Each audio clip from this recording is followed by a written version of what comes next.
Hello everyone, I'm Craig Williams with your Diz Daily Fix for Friday, July 13th, 2018. Here's what's happening today. Yesterday, the Emmy nominations were revealed and Disney ABC Television Group fared well enough. Disney ABC Television Group received 31 nominations for shows including Blackish, Dancing with the Stars, How to Get Away with Murder, Jimmy Kimmel Live, and so much more. Of course, we have the full list of shows with the total number of nominations listed at wdwinfo.com, but you can tune in to the Emmys September 17th at 8 p.m. on NBC. Now, Disney Cruise Line revealed new ports for 2 different sailings. I'm going to start with the ones that are a little bit closer to home. The Disney Magic will be sailing 2 special cruises to Quebec this fall out of New York City, and it stops at Saguenay, if I pronounce that correctly, as well as Baie-Comeau, and then also Quebec City. The 7-night sailings will also stop at Halifax, and those will actually happen on September 20th and September 27th. Going across the Atlantic, 2 new Swedish ports will be added during Northern European sailings.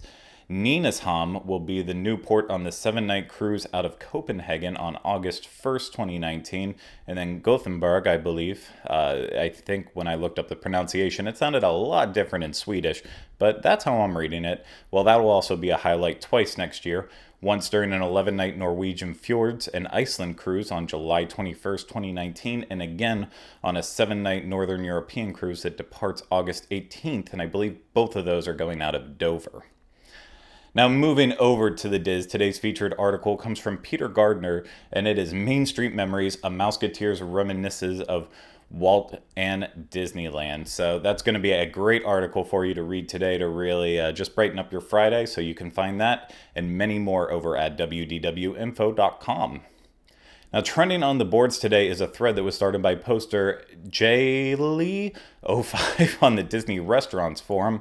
And the thread titled, "Too Young to Eat Alone?" Posters are discussing how they feel about 14 and 11-year-old children dining at a Disney restaurant alone. So stop by disports.com to weigh in with your thoughts and experiences. And you know what? If my parents would have let me done that when I was that age, I think they would have made it out a lot more sane than they are now, but meals are tough with me. I get it. Now, today on the Diz Unplugged, we have a couple goodies for you. Of course, it's Friday, so we have the latest episode of the Disney Dining Show. So that'll be available later at youtube.com/DizUnplugged.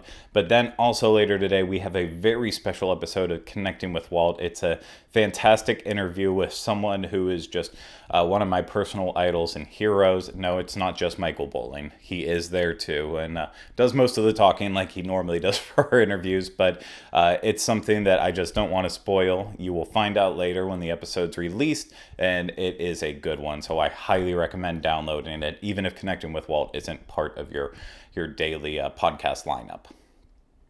Now let's wrap things up with the weather. Out in Anaheim today and tomorrow, it's going to be a bit warm with highs right around 90. Before on Sunday, it's going to drop into the mid-80s, so a lot nicer. Lows all weekend are going to be right around 70 degrees. Here in Orlando, it's going to be a typical summer weekend with a chance of thunderstorms with highs in the low 90s and lows in the mid to upper 70s. For links to everything discussed in today's Diz Daily Fix, please visit the Daily Fix main page at wdwinfo.com/dailyfix. It's going to do it for me today, but we will be back with you on Monday for the next installment of the Diz Daily Fix. Happy Friday the 13th, everyone.